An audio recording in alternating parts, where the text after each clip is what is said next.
கிறிஸ்துவுக்குள் அன்பான சகோதர சகோதரிகளே, உங்கள் யாவருக்கும் கர்த்தராகிய இயேசு கிறிஸ்துவின் நாமத்தினாலே சோஸ்திரங்களையும் நல்வாழ்த்துக்களையும் இந்த நாளிலே சொல்லுகிறேன். இந்த நாளிலே நாம் வேத ஆராய்ச்சிக்காக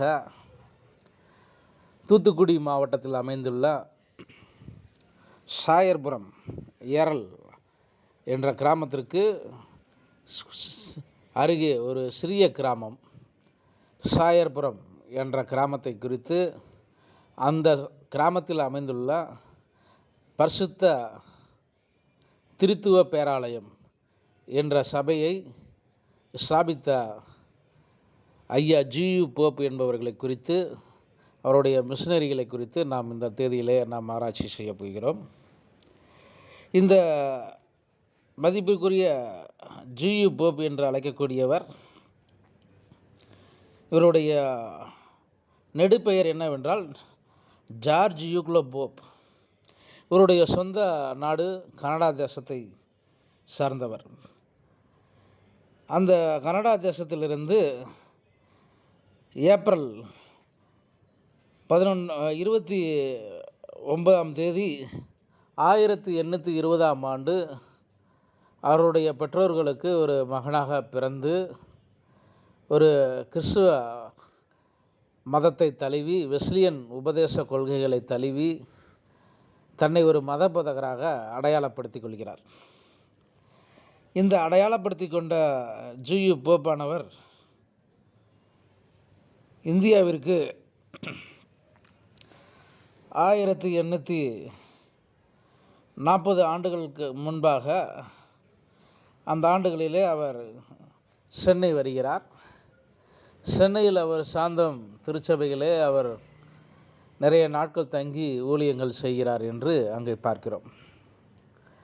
அதன் பின்பாக அவர் தூத்துக்குடி மாவட்டத்திலே தன்னுடைய திருச்சபையிலே அவர் தன்னை இணைத்து கொண்டு சாயர்புரத்தில் இந்த சபையை நிறுவி, அங்கே அவர் சுமார் 125 ஏக்கர் நிலப்பரப்பிலே, அந்த கிராமத்திலே அதற்கு நடுவாக ஒரு சபையை பரிசுத்த திருத்துவ பேராலயம் என்ற பெயரிலே ஸ்தாபித்து அங்கே நடத்துகிறார். அவருடைய காலத்திலே பார்க்கும்போது அசிஸ்டன்ட் போப்பாக மதிப்பிற்குரிய ராபர்ட் கால்டுவெல் ஐயா அவர்களும் அங்கே அதே திருநெல்வேலி மாவட்டத்திலே இடையன்குடியில் ஊழியம் செய்து கொண்டு வருகிறார். இப்படியாக அவருடைய காலங்கள் அங்கே போய்கொண்டிருக்கும்போது சமய தொண்டாற்றுகிறார். கல்வியிலே அவர் சீர்திருத்தங்களை கொண்டு வருகிறார். மாணவர்களுக்கு ஆங்கிலம், தமிழ், உருது, தெலுங்கு போன்ற மொழிகளை அவர் கற்றறிந்து மாணவர்களுக்கு பயிற்றுவிக்கிறார். பல சமய தொண்டாற்றுகளை செய்து கொண்டு வருகிறார் என்று நாம் அங்கே பார்க்கிறோம். இவர் ஜனவரி 1 1842 மேரி கால்வர் என்ற ஒரு மனைவி அங்கே ஏற்படுத்துகிறார். அந்த அம்மாவை இங்கிலாந்திலிருந்து திருமணம் செய்து கொண்டு அவர் தூத்துக்குடிக்கு கொண்டு வந்து அவர்கள் வாழ்ந்து கொண்டிருக்கும்போது, திடீரென்று அந்த முதல் மனைவியானவர் மேரி கால்வர் என்பவர் 2 குழந்தைகள் பெற்ற பின்பு அவர் இறந்து விடுகிறார். இறந்த பின்பு இவர் மீண்டுமாய் அவர் இங்கிலாந்து சென்று 1848 ஜூன் 29 ஹென்ரிட்டோ பேஜ் என்ற ஒரு பெண்மணியை 2வது மனைவியாக திருமணம் செய்கிறார். இந்த 2வது திருமணம் செய்த பெண்மணியாருக்கு 13 குழந்தைகளும், முதல் மனைவியாருக்கு 2 குழந்தைகளும், ஏறக்குறைய 14 குழந்தைகள் அவருக்கு இந்த தூத்துக்குடி மாவட்டத்தில் வைத்து வளர்த்து கொண்டு அவர் சமய பணியாற்றினார் என்று நாம் பார்க்கிறோம். இப்பொழுது 1851 அவர் தஞ்சாவூரை நோக்கி அங்கே சமய தொண்டாற்றும் போது கிறிஸ்துவ மதத்திலே பல சீர்திருத்த கொள்கைகளை கொண்டு வருகிறார். கிறிஸ்துவத்தில் தன்னை உயர்குடியராக காட்டிக்கொள்கிறார். அதே சமயத்தில் அந்த காலகட்டத்தில் கிறிஸ்துவத்தில் 2 வகையான பிரிவுகள் அங்கே காணப்படுகிறது. ஒன்று கிறிஸ்துவத்தை ஏற்றுக்கொண்ட உயர்குடிகள், கிறிஸ்துவத்தை ஏற்றுக்கொண்ட கீழ்குடிகள் என்ற ஒரு வேற்றுமை அங்கே இருக்கும்போது, அதை அவர் எழுதி பேசும்போது அந்த 16ஆம் சபையிலிருந்து அங்கே ஒரு கருத்து மோதல் ஏற்படுகிறது. அந்த கருத்து முதலில் தன்னுடைய கருத்தை அவர்கள் ஏற்றுக்கொள்ளாத காரணத்தினால் அவர் அந்த 16ஆம் சபை காலத்தை விட்டு அவர் வெளியேறுகிறார். வெளியேறி அவர் ஊட்டி நீலகிரி மாவட்டத்திற்கு அங்கே செல்லுகிறார் என்று நாம் பார்க்கிறோம். அங்கே கல்லூரிகளை நிறுவுகிறார், பல கல்விகளை நிலையங்களை நிறுவுகிறார், மாணவர்களுக்கு பல கல்வி சாலைகளை ஆரம்பித்து கொடுக்கிறார். கிப்ரு மொழி, ஐரோப்பிய மொழி, தமிழ், ஆங்கிலம், தெலுங்கு எல்லா மொழியிலும் அவர் மொழிபெயர்த்து அங்கே மாணவர்களுக்கு கற்றுக் கொடுக்க ஒரு ஆசிரியராக, ஆங்கிலேய தமிழறிஞராக, கிறிஸ்துவ மத போதகராக தன்னை பன்முகப்படுத்தி காட்டுகிறார் என்று நாம் பார்க்கிறோம். இவர் பல வறுமையான ஒரு சூழ்நிலையில் வாழ்ந்தாலும் கூட தன்னுடைய பிள்ளைகளை மாட்டு வண்டியிலே வைத்து கொண்டு அவ்வளவு தூரம் பிரயாணம் செய்து அந்த இடத்தை அடைந்து அவர்களுக்கு மாணவர்களுக்கு கல்வியை கற்றுக் கொடுக்கக்கூடிய ஒரு நல்லாசிரியராக தன்னுடைய வாழ்க்கையிலே அவர் பணி சேர்ந்திருக்கிறார். சுமார் 40 ஆண்டுகளுக்கு மேலாக தமிழகத்தில் தங்கி தமிழறிஞராக, சிறந்த ஆங்கில தமிழறிஞராக, மதபோதகராக அவர் அங்கே பணி செய்திருக்கிறார். தூத்துக்குடி மாவட்டம் சாயர்புரம் என்ற ஏரியாவில் அவருடைய நினைவாக ஒரு ஜியு போப் என்ற ஒரு மெட்ரிகுலேஷன் ஸ்கூல் அங்கே காணப்படுகிறது. அது மட்டுமில்லாமல் அவருடைய வாழ்க்கையில் அவர் திருக்குறள், திருவாசகம், நாலடியார், புறநானூறு போன்ற நூட்களை அவர் அதிகமாக மொழிபெயர்த்து இங்கிலாந்து ஆக்ஸ்போர்டு யூனிவர்சிட்டி அளவிலே அதை கொண்டு சேர்த்திருக்கிறார். அது மட்டும் இல்லாமல் 1882ஆம் ஆண்டு ஆக்ஸ்போர்டு பல்கலைக்கழகத்தில் அவர் ஒரு சிறந்த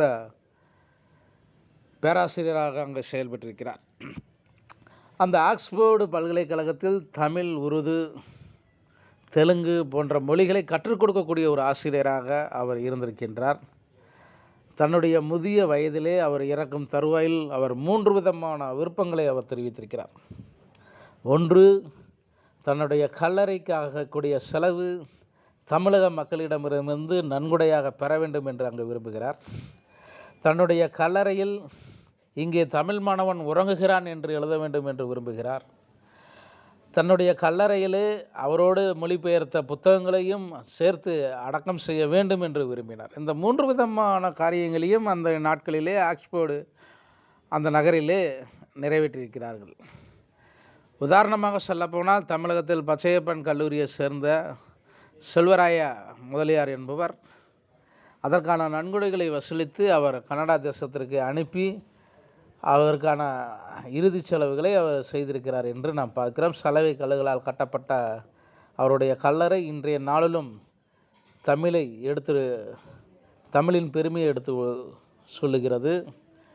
அதோடு இல்லாமல் அவருடைய பன்முகத்தன்மைகளை பார்க்கும்போது ஒரு ஆங்கில தமிழறிஞர் அதிகமாக அவர் வெளிப்பட்டிருக்கிறார். அவருக்காக தமிழக அரசும் மெரினா கடற்கரை சாலையில் அவருடைய நினைவு உருவ சிலையை திறந்து வைத்திருக்கிறார்கள், கௌரவித்திருக்கிறார்கள். ஒவ்வொரு வருடமும் அவருடைய பிறந்த நாளை விமர்சனையாக கொண்டாடுகிறார்கள். இருந்தபோதிலும் வெஸ்லியன் கொள்கையில் அதிகமாக ஈர்ப்பு ஏற்பட்டு அவர் அந்த சித்தாந்த கொள்கைகளை அவர் தமிழகத்தில் தலை செய்ய உதவியிருக்கிறார். குறிப்பாக தூத்துக்குடி, தஞ்சாவூர், ஊட்டி போன்ற நகரங்களில் அவர் கிறிஸ்துவ சமய தொண்டாற்றிருக்கிறார் என்று நாம் சொல்ல முடியும். அவருடைய பங்களிப்பை கடந்த நாட்களிலே நாம் போய் பார்க்க முடிந்தது. சாயர்புரத்தில் அதனுடைய கட்டுமான பணிகளை பார்க்கும்போது அந்த இங்கிலாந்திற்குரிய கட்டிடப்பாணி அழகாக வடிவமைக்கப்பட்டு அந்த மேல்கூரையானது மிகவும் ஒரு வர்ணிக்கக்கூடிய ஒரு அளவில் இருக்கிறது. கோபுரங்கள் எல்லா பக்கமும் என்ட்ரன்ஸ் எல்லாமே பார்க்கும்போது ஒரு சிலுவையின் அடையாளம் போல் பார்க்க முடியும். உதாரணமாக சொன்னால் தரங்கம்பாடி சீகன் பால்க ஐயா அவருடைய சபையைப் போல, புதிய நியூ எருசலேம் சபையைப் போல அதுவும் அது சிலுவை வடிவிலே காணப்படக்கூடிய பரிசுத்த தூய திருத்துவ பேராலயம் என்று அங்கே பார்க்கிறோம். பல சிஎஸ்ஐயுடைய கட்டமைப்பிலே அது அதிகார வரம்பிலே இப்பொழுது இருக்கிறது. ஜியு போப் அவர்கள் இந்த இந்தியாவிற்கு வந்து குறிப்பாக தமிழகத்தில் தூத்துக்குடி மாவட்டத்தில் ஊழியம் செய்து நிறைவேற்றியிருக்கிறார். அதை காணும்படியாய் ஆராய்ச்சி செய்யும்படியாய் கடந்த நாட்களில் நாம் பார்த்திருக்கிறோம். கிறிஸ்துவம் வளர்வதற்கும் அதே போல் கல்வி வளர்வதற்கும் அருமையான தொண்டாற்றினவர்கள் ஃபாரின் மிஷினரிஸ், வெளிநாட்டு மிஷினரிகள். அவர்களுடைய பங்களிப்பு மறுக்க முடியாதது. அவர்களுடைய விதையானது இங்கு வேரூன்றி இன்று மரம் போல செழித்து விருட்சமாய் வளர்ந்து காணப்படுகிறது. ஆகவே ஒரு கிறிஸ்தவத்தில் உடைய வளர்ச்சி என்பது சமுதாயத்தில் ஒரு கல்வி வளர்ச்சிக்கும் உறுதுணையாக இருந்தது என்பது மறுக்க முடியாத உண்மை. அதை கடந்த நாட்களிலே நாம் பார்த்து புரிந்து கொண்டோம், தெரிந்து கொண்டோம். மிகவும் பார்க்கக்கூடிய இடம் சாயர்புரம். அந்த ஆலயம் ஜி.யு. போப் அவர்களால் ஸ்தாபிக்கப்பட்டது. மிக அருமையான கிராமம், அமைதியான கிராமம். ஆகவே இந்த நாட்களிலே நாம் அதை பற்றி ஆராய்ச்சி செய்திருக்கின்றோம். கர்த்தர் தாமே இந்த